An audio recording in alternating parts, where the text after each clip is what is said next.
নমস্কার। কবিতা পাঠের সময় এখন। আমরা কবিতা পাঠে ছিলাম, আমরা কবিতা পাঠে আছি এবং আমরা কবিতা পাঠে থাকব।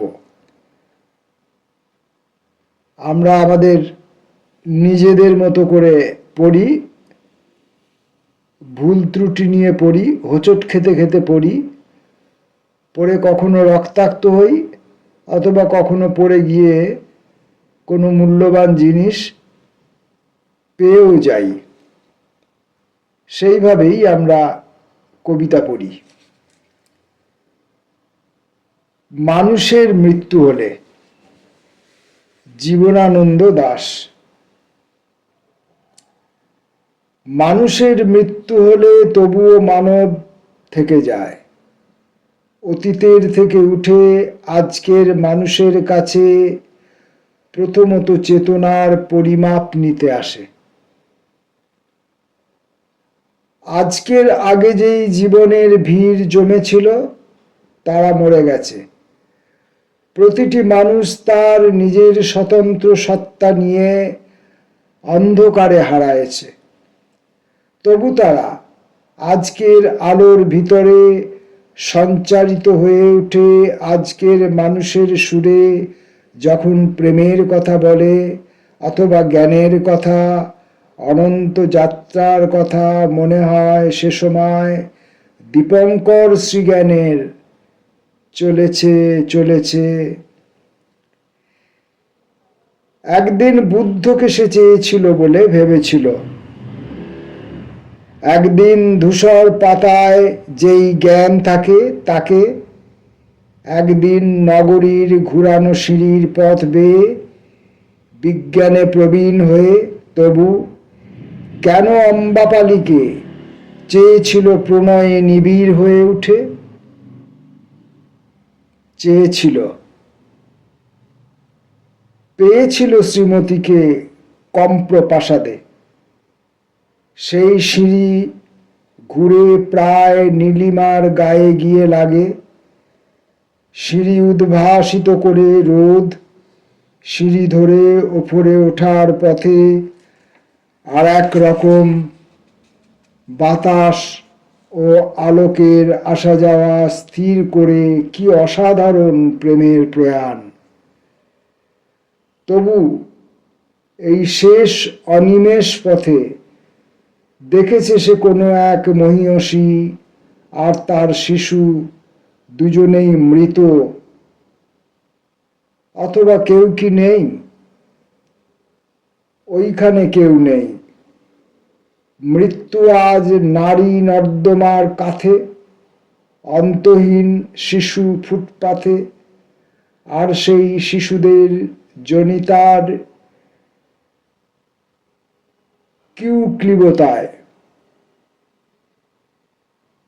সকল রৌদ্রের মতো ব্যপ্ত আশা যদি গোলক ধাঁধায় ঘুরে আবার প্রথম স্থানে ফিরে আসে। শ্রীজ্ঞান কি তবে চেয়েছিল? সূর্য যদি কেবলই দিনের জন্ম দিয়ে যায়, রাত্রি যদি শুধু নক্ষত্রের, মানুষ কেবলই যদি সমাজের জন্ম দেয়, সমাজ অস্পষ্ট বিপ্লবের, বিপ্লব নির্মম আবেশের, তাহলে শ্রীজ্ঞান কিছু চেয়েছিল? নগরীর সিঁড়ি প্রায় নীলিমার গায়ে লেগে আছে, অথচ নগরী মৃত। সে সিঁড়ির আশ্চর্য নির্জন দিগন্তরে এক মহীয়সী আর তার শিশু, তবু কেউ নেই। ঢের ভারতীয় কাল পৃথিবীর আয়ু শেষ করে জীবনের বঙ্গাব্দ পর্বের প্রান্তে ঠেকে পুনরুজ্জাপনের মতন আর একবার এই 1350 সাল থেকে শুরু করে ঢের দিন আমারও হৃদয় এই সব কথা ভেবে সৃষ্টির উৎস আর উৎসারিত মানুষকে তবু ধন্যবাদ দিয়ে যায়। কেননা সৃষ্টির নিহিত ছলনা ছেলে ভুলাবার মতো তবু নয়।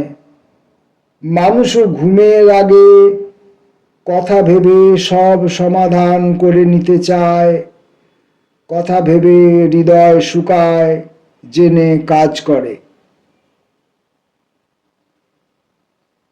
সময় এখনো সাদা জলের বদলে বোন ভাইয়ের নিয়ত বিপন্ন রক্ত রোজ মানুষকে দিয়ে যায়।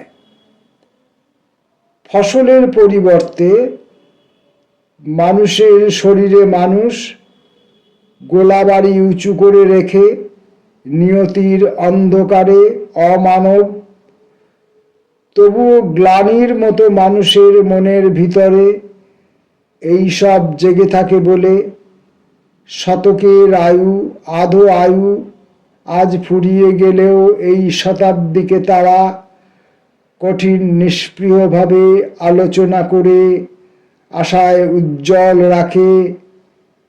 না হলে এছাড়া কোথাও অন্য কোনো প্রীতি নেই। মানুষের মৃত্যু হলে তবুও মানব থেকে যায়। অতীতের থেকে উঠে আজকের মানুষের কাছে আরো ভালো, আরো স্থির দিক নির্ণয়ের মতো চেতনার পরিমাপে নিয়ন্ত্রিত কাজ কতদূর অগ্রসর হয়ে গেল জেনে নিতে আসে।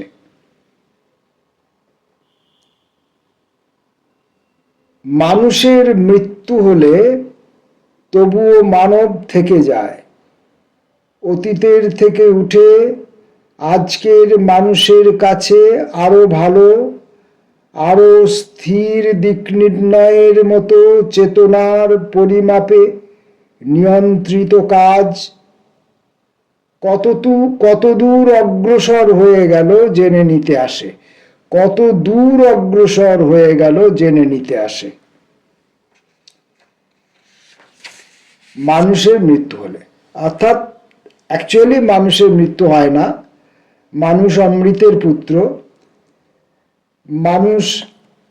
এক মানুষ মারা যায়, সেই মানুষের অস্তিত্ব চেতনা অন্য মানুষের মধ্যে, অন্য মানুষের মধ্যে মারা যায়, আবার তারা মারা যায়, থেকে যায়, আবার তারা মারা যায়, তাদের চেতনা, তাদের ভাবনা, তাদের কাজকর্মের রেশ পরবর্তী অন্য মানুষের মধ্যে থেকে যায়, আবার তারা মারা যায়, আবার সেই প্রবাহ চলতে থাকে। এইভাবে মানুষ অমৃতের পুত্র। মানুষ মরে না। মানুষের মৃত্যু হলে তবুও মানব থেকে যায়। মানুষের মৃত্যু হয় কিন্তু মানুষ থেকে যায়। এটাই হচ্ছে মূল বক্তব্য বিষয়। নমস্কার।